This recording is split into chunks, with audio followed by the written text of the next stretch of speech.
고맙습니다.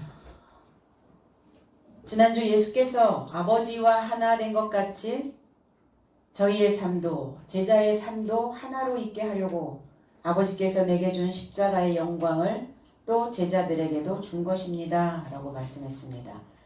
그리스도와 하나 된 삶으로 오늘 온전케 되어지는 귀한 시간이 되기를 소망합니다. 23절 곧 내가 저희 안에 아버지께서 내 안에 계셔 저희로 온전함을 이루어 하나가 되게 하려 함은 아버지께서 나를 보내신 것과 또 나를 사랑하신 같이 저희도 사랑하신 것을 세상으로 알게 하려 함이로소이다. 내가 저희 삶 안에 제자들의 삶 안에 그리고 당신께서도 내 안에 계시고 그래서 제자와 그리스도와 하나님이 하나로 되어져야 된다라고 말씀합니다. 하나가 되어지기 위해서는 온전케 되어져야 돼요. 온전케 되어진다는 것이 무엇이냐? 완성되어지는 겁니다. 짓다가만 건물은 폐허가 될 수밖에 없고 폐가가 될 수밖에 없죠. 인생도 마찬가지예요. 인생은 미완성이라고 이야기는 하는데 인생이 완성되어지고 온전케 되어지기 위해서는 반드시 하나님과 그리스도의 그 기름이 나와 함께 흡수되어져야 된다는 겁니다. 그래서 내 안에 계시고 저 삶이 하나에 이르고자 온전해지게 하려 함이요. 당신이 나를 파견하신 것과 나를 사랑하신 것 같이 저희의 삶도 사랑하셨다는 것을 세상이 알게 하려 함입니다. 그랬어요. 그럼 어떻게 하나가 된단 말인가? 하나님과 그리스도와 내가 하나 되어진다는 것이 그게 도대체 무슨 말인가? 얼어붙어 있는 것이 녹아야 하나 되어질 수 있어요. 동결되어져 있어서는 하나가 될 수가 없어요. 흘러야죠. 내가 아내의 마음과 남편의 마음과 하나 되어지기 위해서는 내 안에 얼어붙어 있는 것이 무엇이 있는지를 확인해야 되겠죠. 하나님과 내가 하나 되어지기 위해서는 하나님을 향하여 내가 흘러가고 있는지를 발견해낼 수 있어야 된다는 겁니다. 그래서 얼어붙어 있는 물이 녹아내리는 것처럼 아버지와의 관계가 얼어붙어 있지 않도록 녹아내려야 되죠. 그럼 그리스도께서 오신 이유가 무엇인가? 나는 너희들에게 불을 던지러 왔다 이렇게 말씀하셨어요. 그럼 결국은 불을 던지면 얼어붙어 있었던 동결되어져 있었던 이 마음이 녹아내려야 된다는 거죠. 무엇에 의하여 마음이 녹아내리죠? 언어에 의해서, 주는 메시지에 의해서, 그 상대의 표정에 의해서, 그 사람의 말투에 의해서 마음이 동결될 수도 있고 마음이 봄눈 녹듯이 녹아내릴 수도 있다는 겁니다. 그럼 주님이 오셔서 하셨던 일이 뭡니까? 가르치셨어요. 입을 열었어요. 입의 온기로 얼어붙어 있었던 그 자들을 녹여주시려고. 그래서 우리의 신앙도 우리의 믿음도 다 얼어붙어 있었어요. 구약적 사고를 가지고 있는 자들은 얼어붙어 있는 자들입니다. 구세대적 그리고 낡은 사고, 새로운 것이 될 수 없는, 그래서 얼어붙어 있는 자들을 보면 항상 경직되어져 있죠. 표정서부터 모든 것들이 다 경직되어져 있어요. 딱딱해요. 이 자연계의 세상도 유연하죠. 곡선입니다. 사람의 마음에서 곡선을 잃어버리면 관계가 끊어져 버려요. 하나님과의 관계 속에서도 마찬가지라는 겁니다. 나는 사람에게는 이렇게 해도 하나님한테는 그렇게 하지 않아. 그럴 리가요. 샌다는 거예요. 집안에서 새는 바가지도 바깥에서 새요. 바깥에서 새는 바가지가 집안에서 안 셀 리가 없죠. 나는 하나님을 향하여 녹아있는데 사람을 향하여는 얼어붙어 있다? 그건 말도 안 되는 일이라는 겁니다. 항상 흘러야 되는 거예요. 왜 얼어붙었나? 왜 얼었나? 왜 얼어 있을까요? 풀리지 않으니까. 봄이 되니까 이제 얼어붙어 있었던 모든 만물들이 다 풀어지잖아요. 내 마음이 왜 얼어붙을까? 왜 자꾸 딱딱하고 경직되어져 있을까? 풀어지지 않고 있는 거예요. 상대를 향하여 얼어붙어 있는 마음이 뭡니까? 그 사람을 향하여 마음이 풀어지질 않아. 왜 안 풀어질까요? 오랜 세월 묵어있는 감정 때문에 그렇겠죠. 하나님과의 관계에서도 마찬가지예요. 주님이 오셔서 우리의 마음을 녹여주시려고 무지하게 애쓰셨거든요. 그런데 여전히 얼어붙어 있는, 얼음땡 되어져 있는 자들은 얼음으로 있더라 이거예요. 왜 녹아내리지 않을까? 그래서 주님은 오셔서 하셨던 일이 얼어붙어 있었던 사람들의 마음을 녹이시려고 말씀을 풀어주시기 시작했어요. 풀어줬거든요. 그 기록되어 있는 말이 풀리지 않아서 얼어붙어 있었던 자들이 그리스도의 가르침을 받았던 자들은 녹았고 그리스도의 가르침을 받지 않았던 자들은 끝까지 고체로 있었다는 겁니다. 삶이 항상 고체로 있다고 한번 생각을 해보세요. 내 마음이 무엇인가 딱 얼어붙어 있다고 생각을 해보세요. 어떨 것 같아요? 즐거운 일이 있을까요? 웃을 일이 있을까요? 지난주에 설교가 공간을 만들어야 된다라고 말씀드렸는데 공간은 어떻게 해서 만들어지는가? 웃어야 만들어집니다. 화통하게 웃을 때, 환하게 웃을 때 마음의 여유가 막 생기고 공간이 만들어져요. 그런데 웃지 못하는 사람들은 얼어붙어 있는 거예요. 말씀은 고체가 아니에요. 신앙은 고체가 아닙니다. 액체예요. 구약적 사고에서 얼어붙어 있었던, 동결되어져 있었던 그 삶을 고체에서 액체로 만드는 겁니다. 삶을 살아가는 사람들, 세상살이를 하는 사람들 보면 그래요. 힘들어 죽겠다 이렇게 얘기해요. 다 힘들어 죽겠다고 얘기해요. 죽겠다고 하는데 죽지는 않아요. 죽을 만큼 힘든 거예요. 그러니까 그들의 마음이 어때요? 다 얼어붙어 있어요. 풀리질 않아요. 우리는 왜 하나님을 믿어야 하는가? 왜 하나님과 하나 되어져야 되는가? 풀어져야 되니까. 풀어져야 그래야 행복할 수 있으니까. 얼음이 된 마음을 녹이려면 물론 불로도 녹여야 되기도 하겠지만 얼어있는 그 수도꼭지가 얼지 않게 하려면 물을 조금 틀어 놓으셔야 돼요. 해마다 3층 늘 얼거든요, 수도가. 한날 이 물이 똑똑똑 떨어지면 혹시 또 밑에 하수도에서 이게 점점 얼어붙어 가지고 위에까지 차올라 오는 게 아닌가 하는 저 나름대로의 그 생각을 가지고 다 꽉 잠궈놨어요. 그랬더니 꽁꽁 얼어붙어 있는 거예요. 그랬더니 남편이 이렇게 얘기했죠. 날씨가 추울 때는 수도꼭지를 틀어놔야 해. 그때 알았죠. 그럼 우리의 삶 속에서 이 수도꼭지를 틀어놓는다는 건 뭘까요? 어떻게 해야 얼지 않도록 수도꼭지를 틀어놓을 수 있을까요? 묵상입니다. 늘 사고하는 거예요. 그래서 우리 어떻게 해요?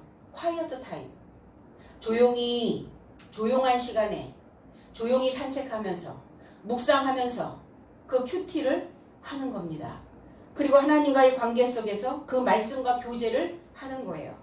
이것을 수도꼭지의 수도를 틀어놓는 것과 같다라고 저는 설명하고 싶습니다. 우리는 하루에 얼마나 하나님과의 시간을 갖고 있는가?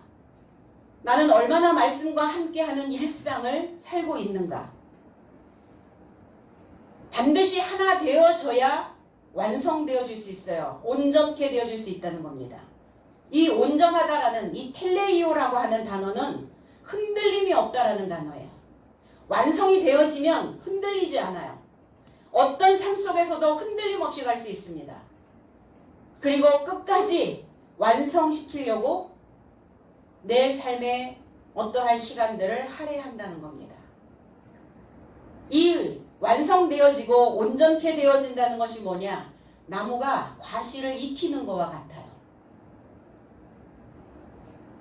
그래서 익기 전에 선 과일이 되어지지 않으려면 끝까지 그 가지에 붙어 있으려면 얼어붙지 않아야 돼요. 얼어붙으면 연결이 되지 않으면 끊어져 버려요. 떨어져 버립니다. 그래서 선 과일이 되는 거예요. 다 낙과가 되는 거예요. 그건 짐승의 밥으로 줄 수밖에 없죠. 사람이 먹지 않습니다. 그래서 감당하시려면 묵은 가지들을 가지치기 하셔야 돼요. 나의 오랫동안 몸에 배어 있었던 패턴들이 있어요. 습관처럼 나오는 표정, 습관처럼 나오는 몸짓. 우리는 머리서부터 끝까지 다 언어입니다. 바디랭귀지를 하잖아요. 신체 언어를 하잖아요. 표정만 봐도 알잖아요. 몸짓만 봐도 알잖아요. 그러니까 그렇게 오랫동안 묵어있는 그러한 가지를 쳐내지 않으면 그 과실을 끝까지 익힐 수가 없어요. 누가복음 13장 32절에 가라사대에 가서 저 여우에게 이르되 오늘과 내일 내가 귀신을 쫓아내며 병을 낫게 하다가 제3일에는 완전하여지리라 그랬어요. 3일이 돼야 완전케 되어질 수 있다는 겁니다. 바리새인들이 나와서 주님에게 이렇게 물어봅니다.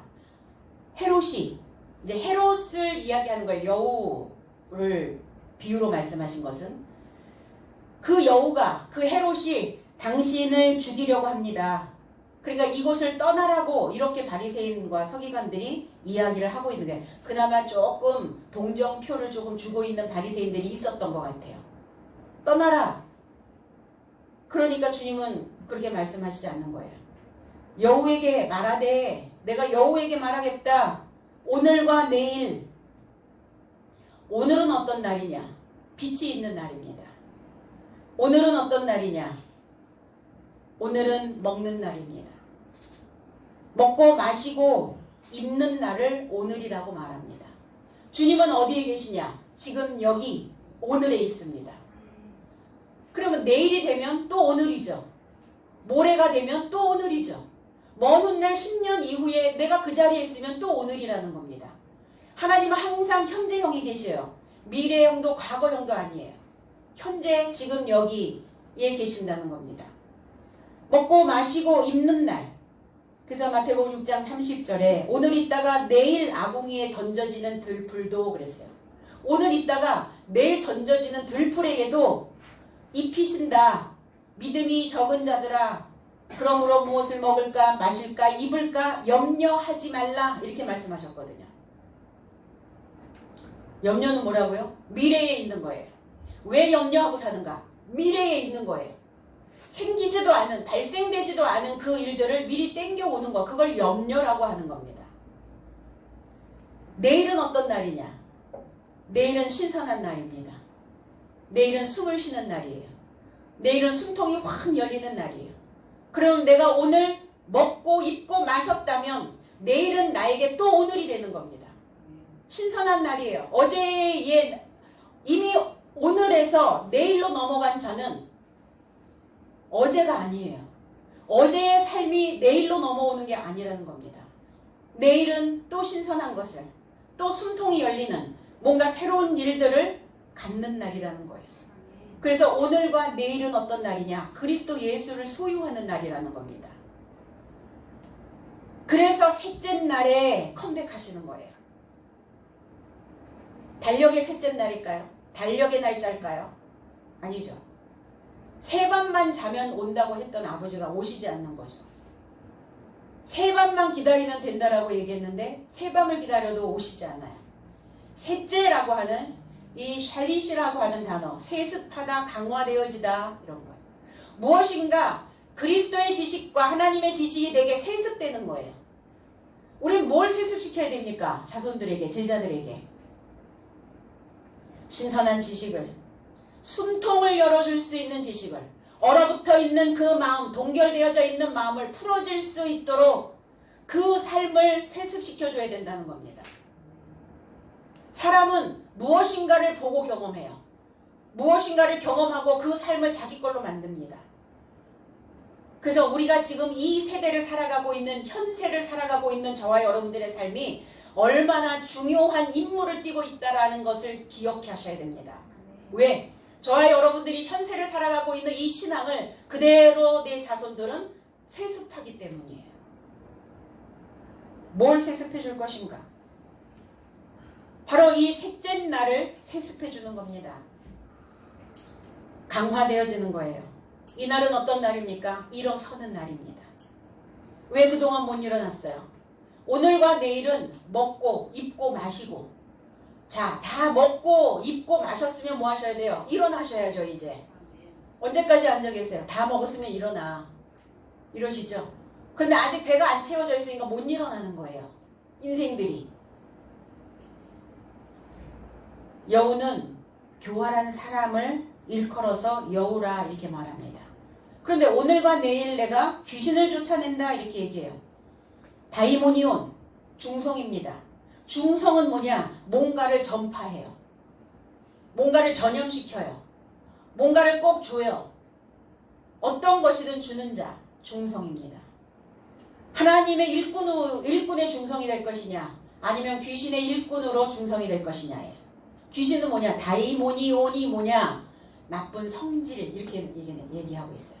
나쁜 성질. 그래서 뭐라 그래요? 괴팍한 성질을 가지고 있는 사람들에게 뭐라고 얘기합니까? 귀신은 뭐해? 안 잡아가고. 그러죠? 동격이라는 거야, 귀신과. 그래서 나쁜 성질을 가지고 있는 이게 전염성이 강해요. 불쾌하게 만들어요. 힘들게 만들어요. 주변을 다 헤집어 놓는다는 겁니다. 그래서 오늘과 내일 귀신을 쫓아내고 그리고 치료를 종결하고 셋째 날 온전케 되어진다 이렇게 말씀합니다. 강화시켜야죠. 마음을. 주님을 파송하셨고 사도들을 파송하셨어요. 그럼 무엇을 파송한단 말인가? 지금 주님의 육체가 오신 게 아니죠. 그때 있었던 제자들이, 사도들이 그 육체로 온 게 아니죠. 하나님이 뭘 파송하겠습니까? 복음입니다. 복음.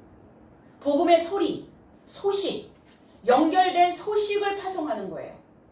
그럼 나와 연결되어져 있는 소식은 어떤 것인가? 내 안에서 어떠한 소리가 계속 들리는가?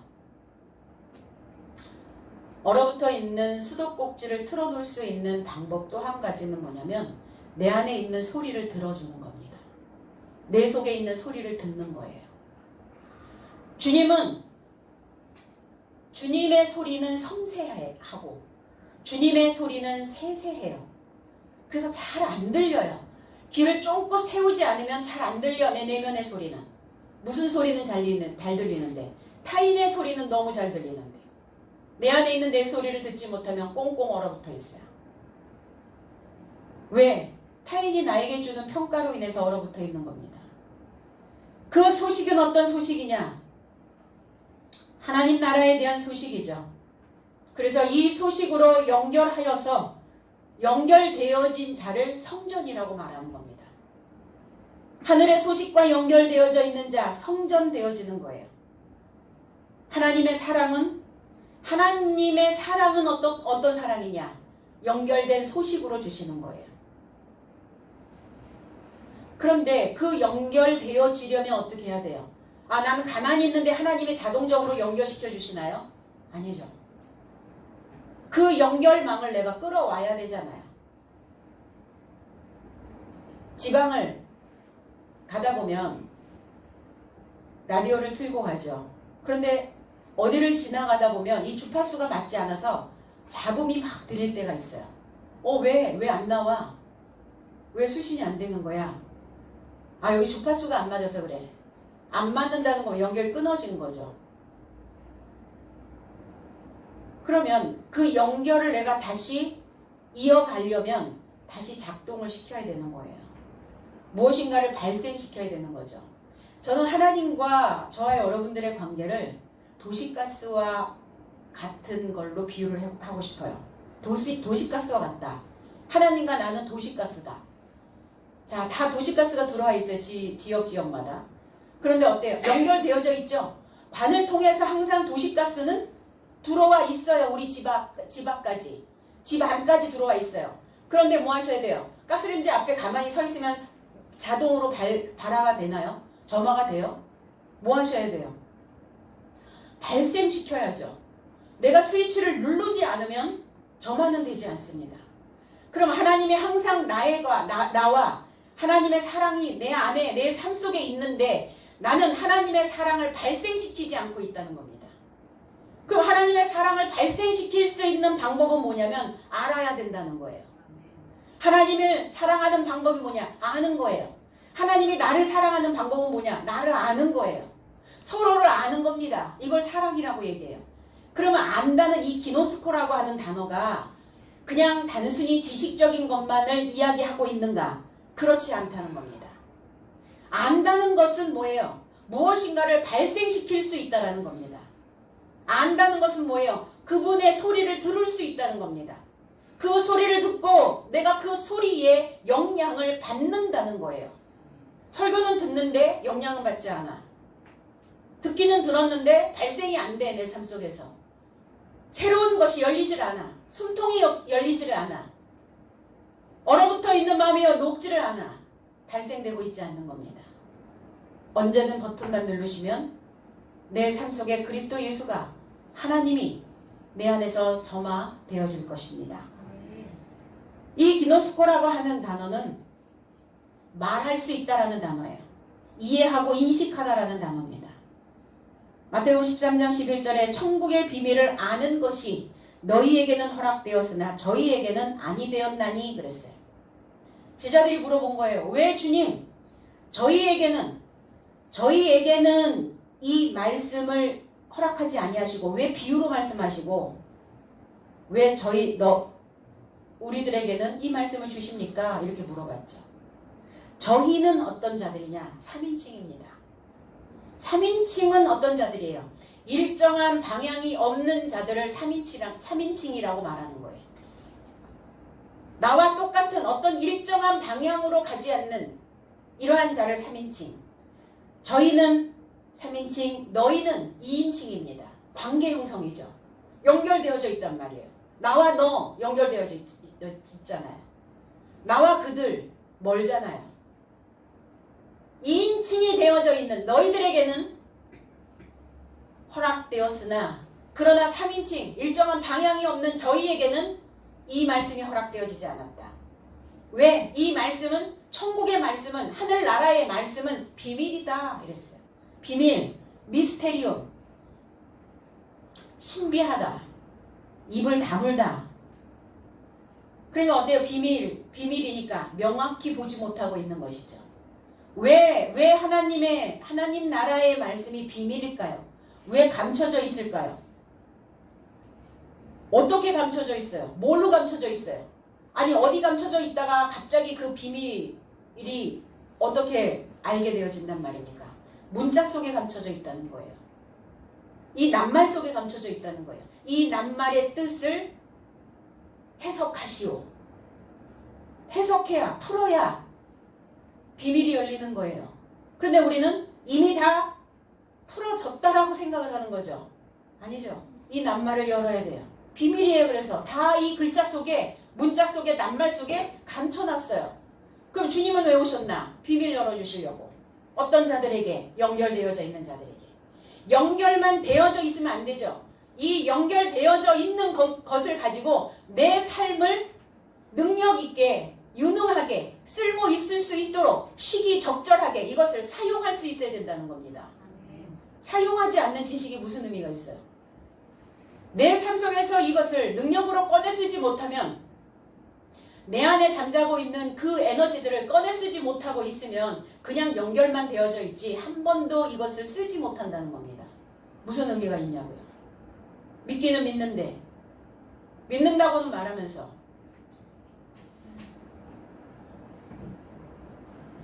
그래서 너희에게는 허락되었다. 허락된 것이 아니라 디돔이 너희에게는 넘겨주었다. 제공해 주었다. 이렇게 말씀합니다. 그런데 왜 그 3인칭인 저희에게는 비유로 말씀하십니까? 15절에는 이렇게 말씀합니다. 이 백성의 마음이 완악하여 그 귀는 듣기에 둔하고 눈은 감았으니 이는 눈으로 보고 귀로 듣고 마음으로 깨달아 돌이켜 내게 고침을 받을까 두려워함이라 하였느니라 그랬어요. 근데 해석은 좀 다른 뉘앙스예요. 백성의 마음이 무감각해졌다고요.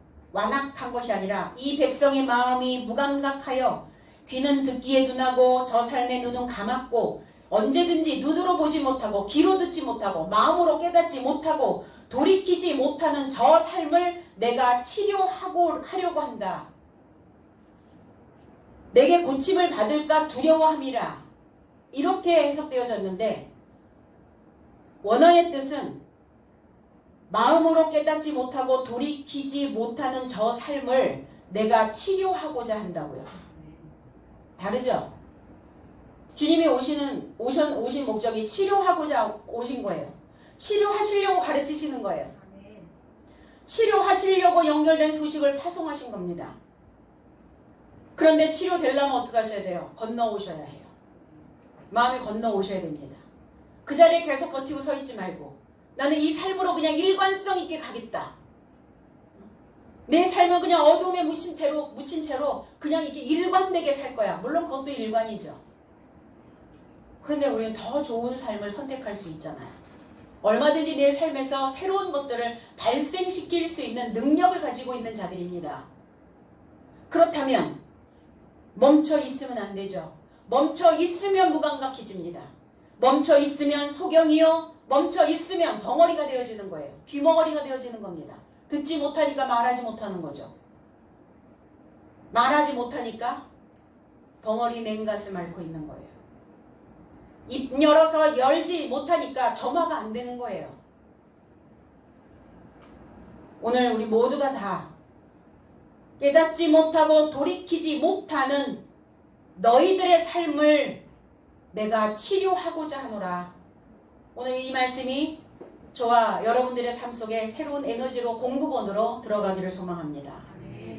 24절로 25절 아버지여 내게 주신 자도 나 있는 곳에 나와 함께 있어 아버지께서 창세전부터 나를 사랑하심으로 내게 주신 나의 영광을 저희로 보게 하기를 원하옵나이다. 의로우신 아버지여 세상이 아버지를 알지 못하여도 나는 아버지를 알았sap고 저희도 아버지께서 나를 보내신 줄 알았sap나이다. 알다라는 단어를 계속 씁니다.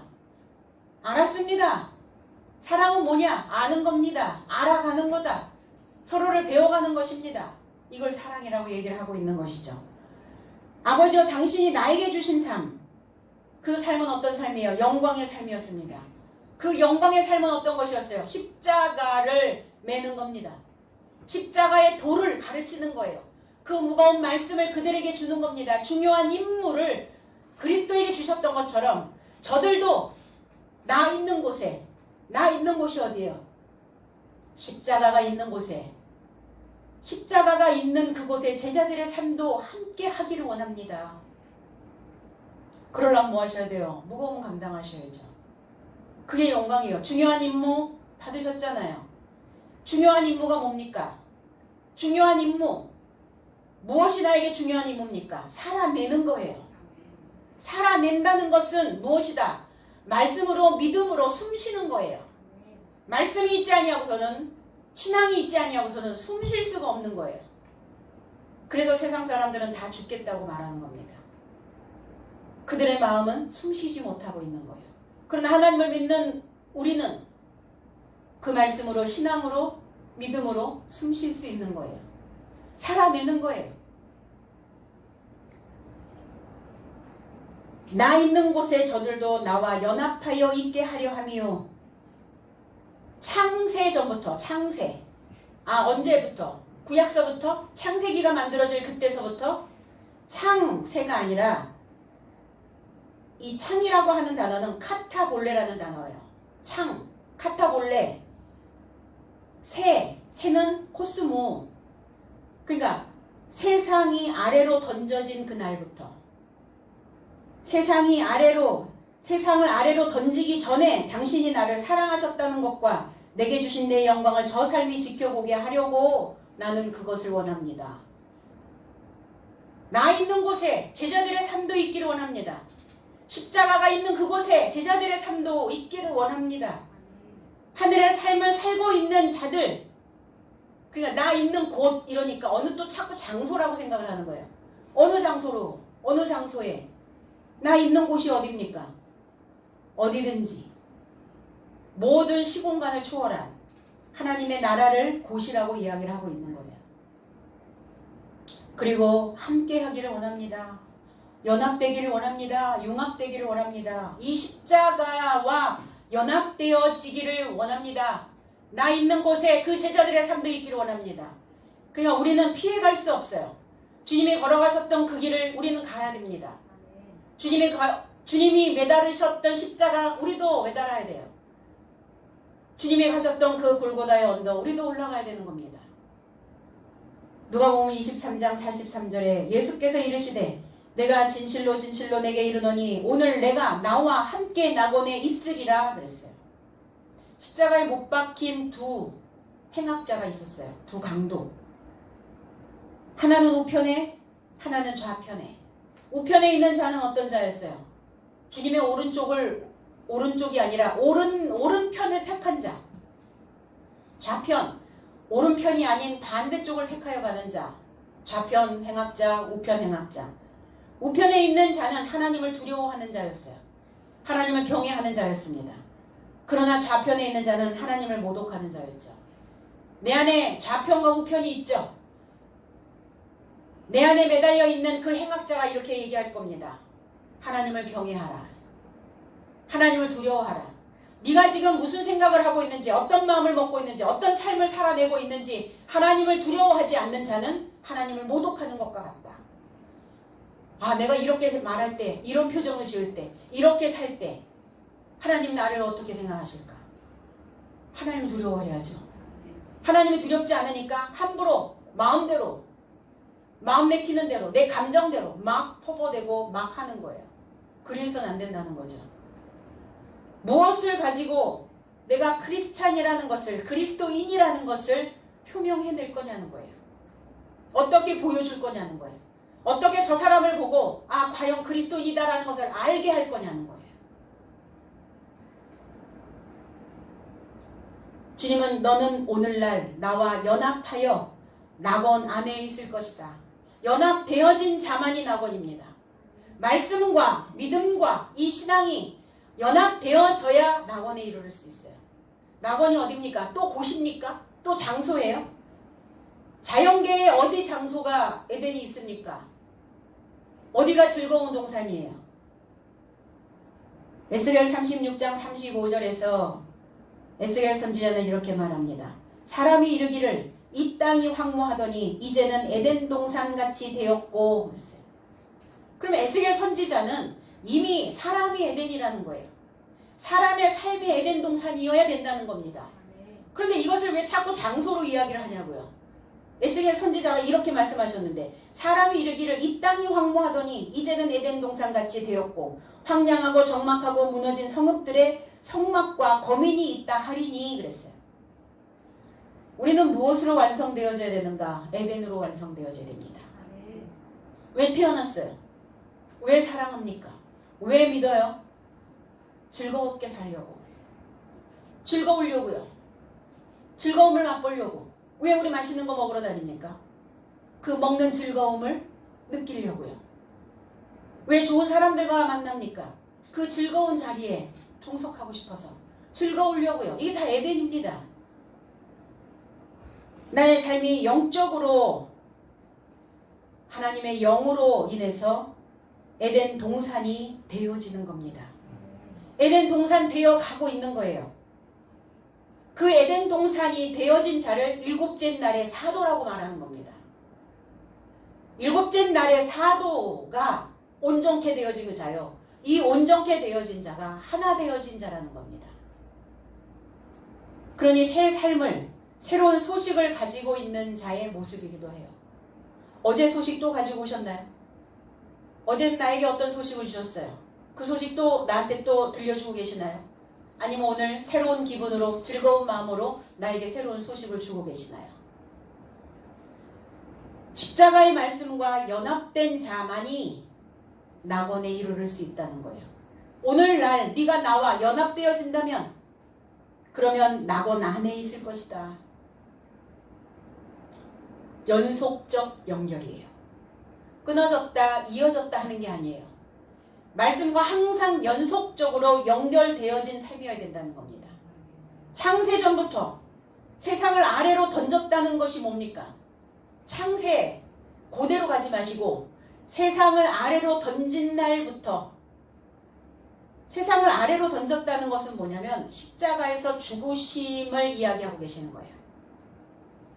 주님이 십자가에서 죽으심을 맛보는 그 전부터 그 전부터 하나님께서 나를 사랑하셨다고요.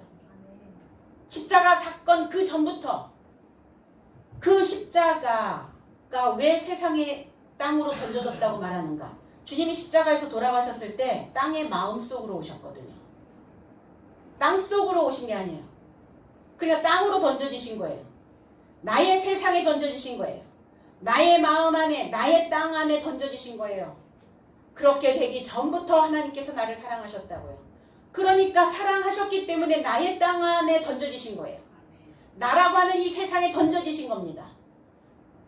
사랑하지 않았다면 나와 연결되어졌을까요? 사랑하지 않는 자는 연결이 끊어지게 되어 있어요. 하나님의 나를 주님이 십자가에서 내 땅으로 던져지기 그 전부터 사랑하고 계셨기 때문에 그 사랑은 어떤 사랑이었다고요? 연결된 사랑이었어요. 하나님의 복음과 연결되어져 있었기 때문에 그랬기 때문에 너의 세상 안에 던져지신 것이다. 하늘이신 예수님 그리고 나의 땅이 융합되어 하나 되고자 던져지셨다는 겁니다. 왜 던졌어요? 하나 되라고. 하나 된다는 것은 풀어지는 거라고 말씀드렸어요. 그래서 십자가 사형이 있기 전에 그 아들을 사랑하셨다는 증거와 나에게 주신 이 십자가의 영광을 제자들이 나와 연합되어져서 지켜보기를 원합니다. 나 혼자 죽기 싫어. 그 말씀이에요. 혼자 가게 하지 마.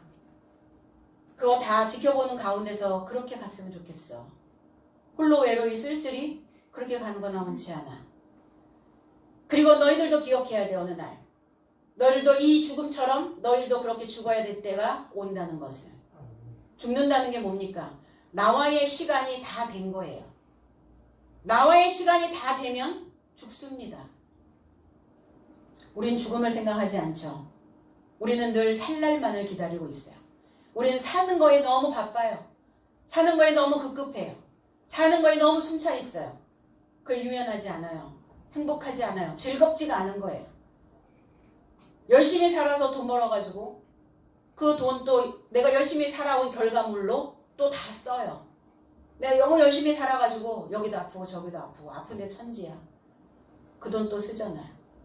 한 번도 수도꼭지 제대로 틀어보지도 못하고 늘 무엇인가를 경직되어져 있는 삶 자체로 흘러갔다는 겁니다.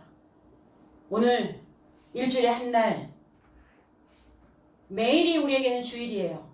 오늘 이 한 날 이 말씀을 가지고 한 주간을 사는 자는 하나님과 연결되어져서 늘 나날들이 주인이 되어서 사는 나날들이에요. 주인으로 사는가 노예로 사는가 그건 무엇으로 분별합니까? 내가 내 속에 있는 소리를 잘 듣고 그 말씀의 소리대로 내가 살고 있는가? 주인입니다. 그러나 내 속에 있는 소리는 외면하고 타인의 소리에 의하여 내가 살고 있는가? 그건 노예입니다. 결국 온전케 되려면 제자들도 주님의 골고다 언덕을 가야 되고 십자가를 져야 하고 그럼 사람들이 이렇게 얘기해요. 아유 저게 내 십자가지. 뭐가 십자가예요? 주변에 속삭이는 그 인간들이 내 십자가입니까?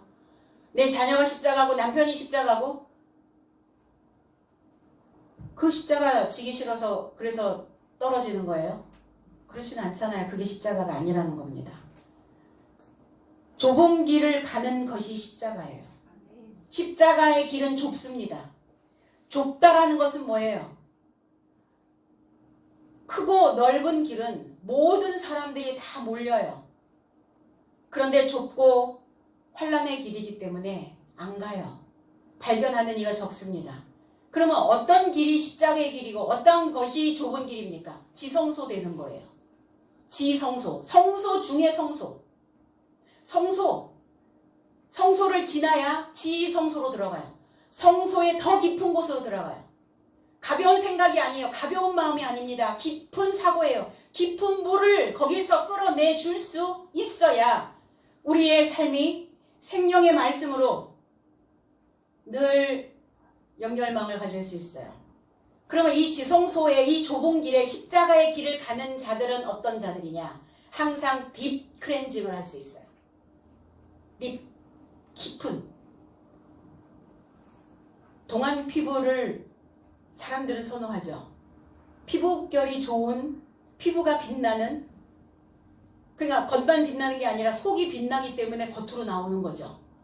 그래서 뭐라 그래요? 속을 다스려야 돼. 이렇게 얘기합니다. 그러려면 뭐 하셔야 돼요? 겉에만 닦지 말고 딥 클렌징 하시라고요. 내 속에 도대체 묵은 것이 무엇이 있는지, 어제의 감정이, 어제의 사고가 왜 계속 그 소식으로 내 안에 넘어오고 있는지 그거 딥 클렌징 하라고요. 그게 지성소입니다. 깨끗한 것을 유지하는 거예요. 깊숙이 박혀있는 묵은 때를 씻어내는 것이 십자가에 나를 던지는 거예요. 십자가에 나를 매다는 겁니다. 잘 안 되죠. 근데 우리 뇌는 이렇게 생각하죠. 잘 안 돼. 잘 안 돼. 잘 못해. 안 된다고 하는 순간 안 되는 거예요. 그리고 하기 싫어져요. 그래? 해봐야지. 난 할 수 없고, 나는 안 되는 인간이고, 나는 늘 부족하고. 그 메시지를 누가 줬냐고요. 타인인 누군가 나에게 줬는데 그 메시지를 내가 간직하고 있는 거예요. 그거와 계속 연결되어지고 있는 거예요. 십자가의 길이 쉬운 길이 아니죠. 쉬운 길이 있어요. 쉬운 길이 있습니다. 그냥 믿으면 돼요. 그냥 믿는 척 하면 돼요. 그냥 믿고 있다라고 내가 착각하면 돼요. 착시현상을 일으키면 됩니다. 내 속에서. 믿고 있는 것처럼 착시현상. 그걸로 세뇌시키면 돼요. 이건 쉬운 길이에요. 그런데 의로운 길을 가기 위해서 어려움을 감수할 수 있어야 된다는 거예요. 우리는 어려운 길, 쉬운 길도 있지만 그냥 믿으면 돼. 믿는 것처럼 착시 효과를 갖다 주면 돼. 그런데 그게 아니라 무엇인가 분명한, 명백한 이러한 신앙을 가져야 되기 때문에, 그리고 내 속은 정말 디클렌징을 하고 있는지 그거를 발견하려고, 그렇다면 이 어려움들을 감수해내야 된다는 거예요. 그러면 이 어려움들을 감수해낸 자는 어떤 자인가? 자기의 삶에 어떤 강력한 로열티를 만들어낼 수 있어요. 우리 외국에 비싼 로열티를 주고 수입을 해옵니다. 물자가 많지 않은 우리나라 다 비싼 로열티를 가지고 수입을 해서 로열티를 줘요. 화상을 입은 이 피부 조직이 손상을 입은 사람들도 우리나라 사람들이 이 피부 조직, 신체 조직, 이 신체 조직 기증을 하는 사람들이 없었어요. 이 피부를 이식하기 위해서 비싼 강력한 로열티를 주고 이 피부를 수입해 옵니다. 그래서 우리나라도 이게 생겼죠. 그 기관이 생겼어요. 장기 기증은 이미 많이 만들어져 있고 신체 조직 기증을 하는 그 단체가 만들어졌어요. 그래서 다 이제 피부고 뭐고 막 다 이제 가져가는 거죠. 무엇인가 이렇게 힘들지만 어렵지만 이것이 영광의 길이기 때문에 이 의로운 길을 가기 위해 이것을 어려움을 감수하고 있다면 강력한 로열티를 내 스스로 만들어내는 겁니다. 주님은 이렇게 말씀하죠. 의로우신 아버지여. 주님을 그냥 아버지 이렇게 부르지 않고 의로우신 아버지여. 왜 의롭다 말하고 있을까요? 의롭다라고 하는 것은 공정하다는 거예요. 흠이 없다는 겁니다. 정당한 법을 가지고 있다는 겁니다. 치우치면 공정할 수가 없죠. 그래서 저와 여러분들은 다 재판장이어야 해요. 공정한 법을 가지고 내 속을, 내 삶을 판결해 낼 수 있는 재판장이어야 된다고요. 저와 여러분들은 다 판결권이 있거든요. 누가 나의 재판장이로 세워졌느냐? 모세를 향해서 그렇게 얘기했죠. 모세의 글을 읽고 있는 세상이 당신을 알지 못했어도 나는 당신을 알고 있었습니다. 중요한 말씀입니다. 재판장이가 법을 알지 못하면 공정한 판결을 할 수가 없어요. 내가 내 삶을 공정한 판결을 해내기 위해서는 하나님의 법을 알아야 해요. 법을 알지 못하니까 늘 불공정해. 불공정한 판결을 내놓으니까 어때요? 억울해. 한이 많아. 내 속에서 늘 억울함만 있어. 왜 그런 거예요? 공정한 판결을 받지 못했기 때문에 억울한 거예요. 늘 불편해. 뭐가 내 속에 잔뜩 끼어 있어. 왜 그래요? 옳은 판결을 내가 나한테 해주지 못하고 있기 때문이라는 겁니다. 어디로 치우쳐져 있는가? 그래서 자신을 의롭게 해야, 내가 의로워져야, 내가 공정한 법을 가지고 있어야 그리스도 예수가 우리에게 주신 그 연결된 그러한 소식을 내가 가지고 있어야 각자 안에서 나를 판결해낼 수 있다라는 겁니다. 계시록 19장 8절에 그에게 허락하사 빛나고 깨끗한 세마포를 입게 하셨은즉 이 세마포는 성도들의 옳은 행실이니라 그랬어요. 공정한, 옳은, 정당한 세마포가 뭐라고요? 성도들의 옳은 행실이 세마포래요. 자신을 씻는 진실된 규례입니다. 신부가 입는 옷이에요. 거룩하고 깨끗한 세마포. 세마포라고 하는 이 의미는 비시오스라고 하는 단어예요. 하얗다, 염색하다, 빛나다라는 의미를 가지고 있습니다. 그게 이 세마포는 아주 가늘게 꼰 배실로, 아주 가늘고 고운 배로 짜여진 옷을 세마포라고 얘기하는 거예요. 굵은 배로 짠 옷은요, 그건 신부들이 입을 수 없는 옷이죠. 하나님의 신부된 자들이 입는 옷은 이 세마포여야 돼요. 가늘게 짜야 돼요. 곱게 짜야 됩니다. 굵은 배옷은 제수들이 입는 옷이에요.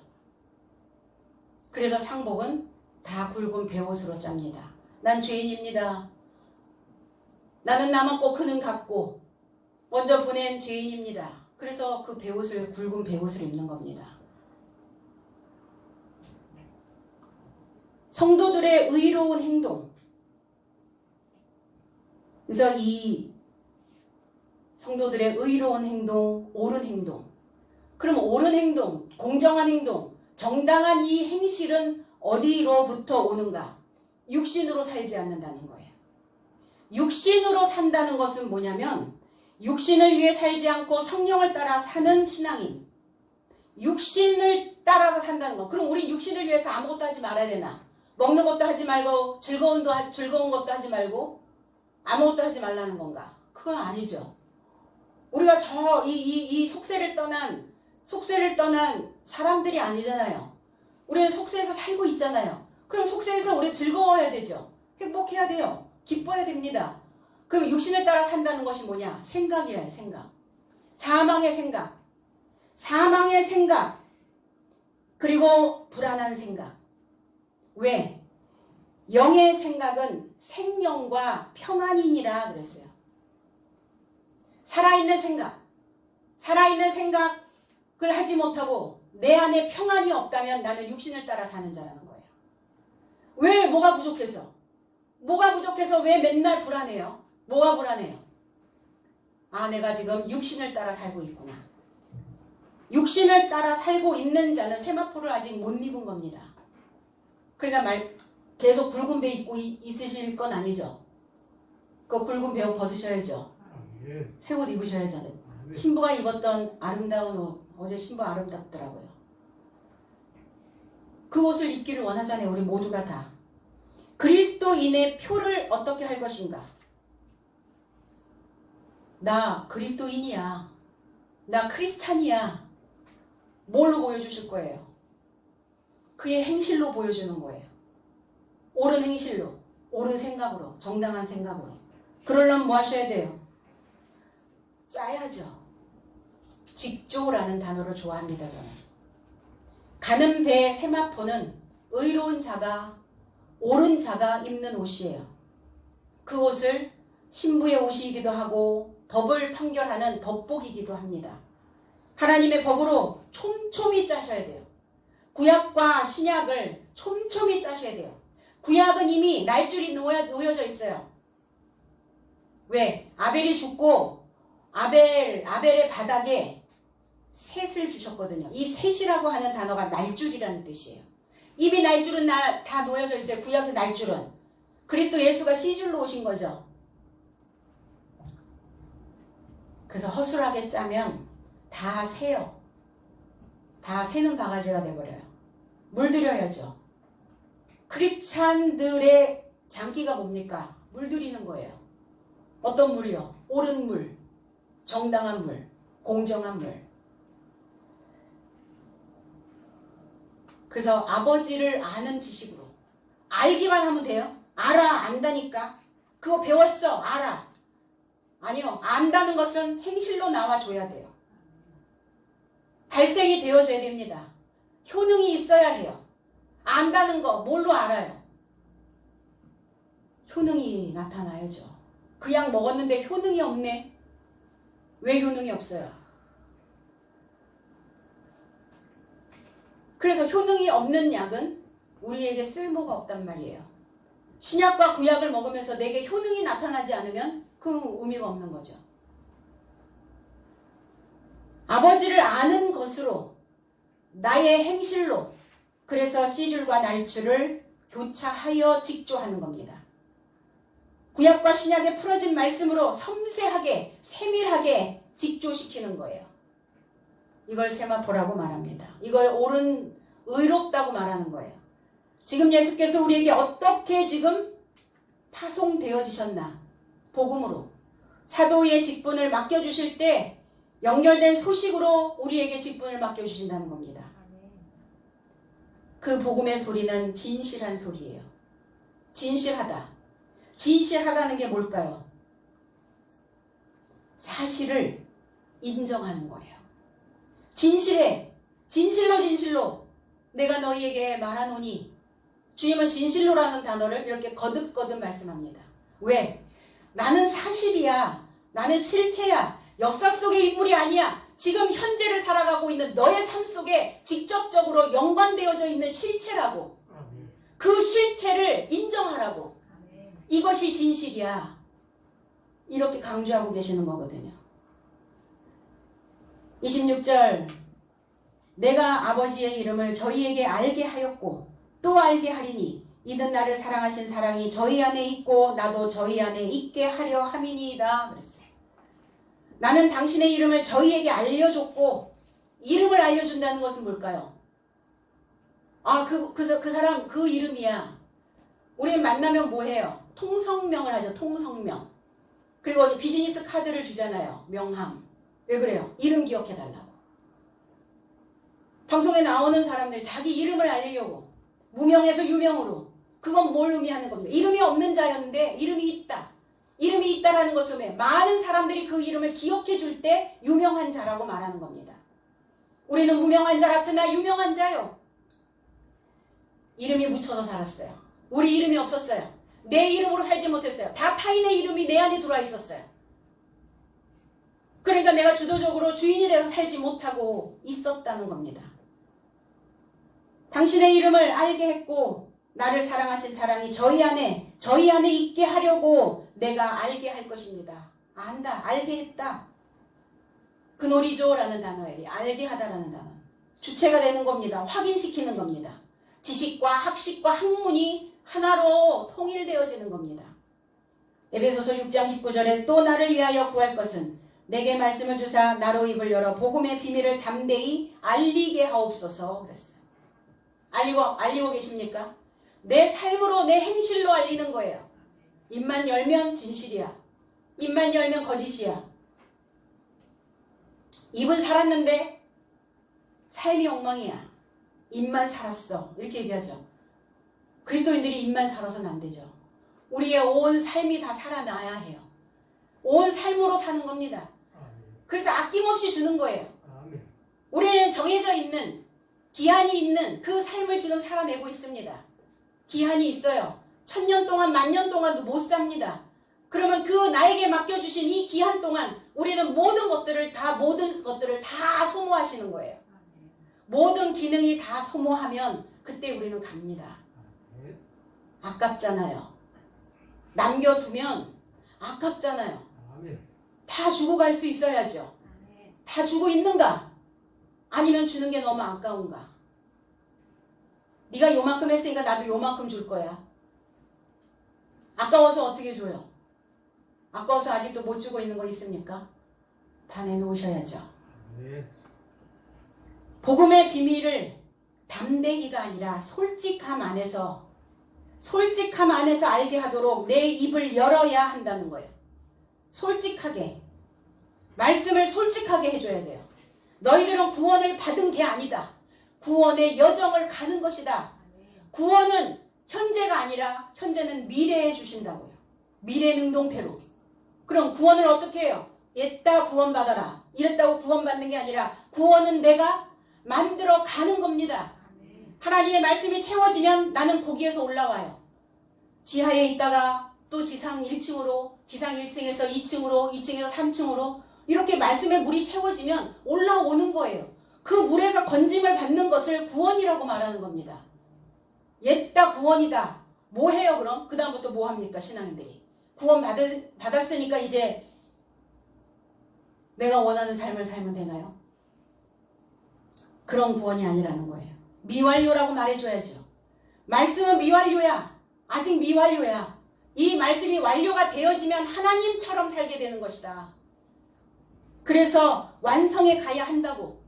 하늘나라는 저 위에 있는 것이 아니라 너의 삶 속에 그리고 너 자신이 하늘나라가 되어져야 된다고. 우편과 좌편 강도는 내 속에 있는 두 속성이죠. 내가 옳은 편을, 옳은 행실을, 세마포 옷을 입지 못하고 있으면 하나님을 신성모독하는 좌편 강도의 삶이라는 겁니다. 십자가에 못 박혀 죽으신 곳이 어디입니까? 애굽이라고 얘기해. 애굽. 그것을 골고다라고 얘기합니다. 마른 뼈들이 있는 곳, 사람의 생각이 있는 곳, 사망의 생각을 가지고 있는, 육신적 생각을 가지고 있는 그곳이 골고다고, 그곳이 애굽이에요. 거기에 왜 십자가가 세워졌을까?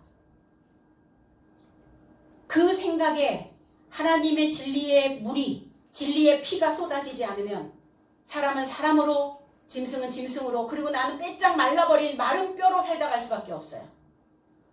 그럼 나는 이 땅을 여한없이 살았다. 이 지구의 여행을 나는 정말 즐겁게 했다라고 말할 수 있냐고요. 남겨진 사람들에게 정말 이 지구의 여행을 잘 마쳤다라고 그렇게 자신 있게 말할 수 있냐고요. 그렇게 말할 수 있기를 저는 또 소망해 봅니다. 그래서 그 애굽이 나 자신이고 애굽인 바로 그 골고다가 각자의 모습이었다고요. 그곳에 십자가를 두시고 그 십자가의 사상을 우리에게 심어주시고 십자가의 지식으로 우리를 가르쳐 주셨어요. 내 안에서 죽으셔서 미래 나달이 되어지신 겁니다.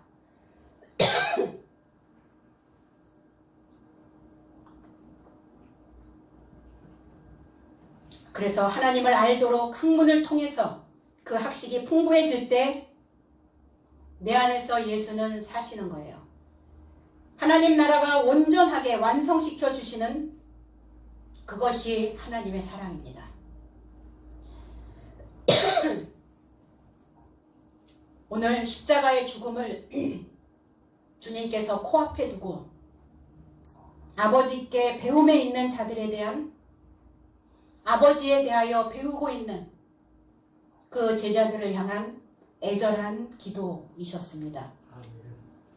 주님의 중보 기도도 저와 여러분들을 위한 기도였음을 우리는 다시 한번 확인했고, 그리고 확신했다면 이 지식의 영이 되어지면 빼어난 자가 된다고요. 아, 저 사람 참 빼어났어. 빼어났다는 건 뭐예요? 묻히지 않고 나왔다는 거예요. 그 빼어난 자가 되어져야 아버지께 보답할 수 있어요. 그래서 우리 모두가 다 제자로, 사도로서의 그 삶이 저와 여러분들의 마음으로 채워지기를 주님의 이름 안에서 축복드립니다. 기도하겠습니다.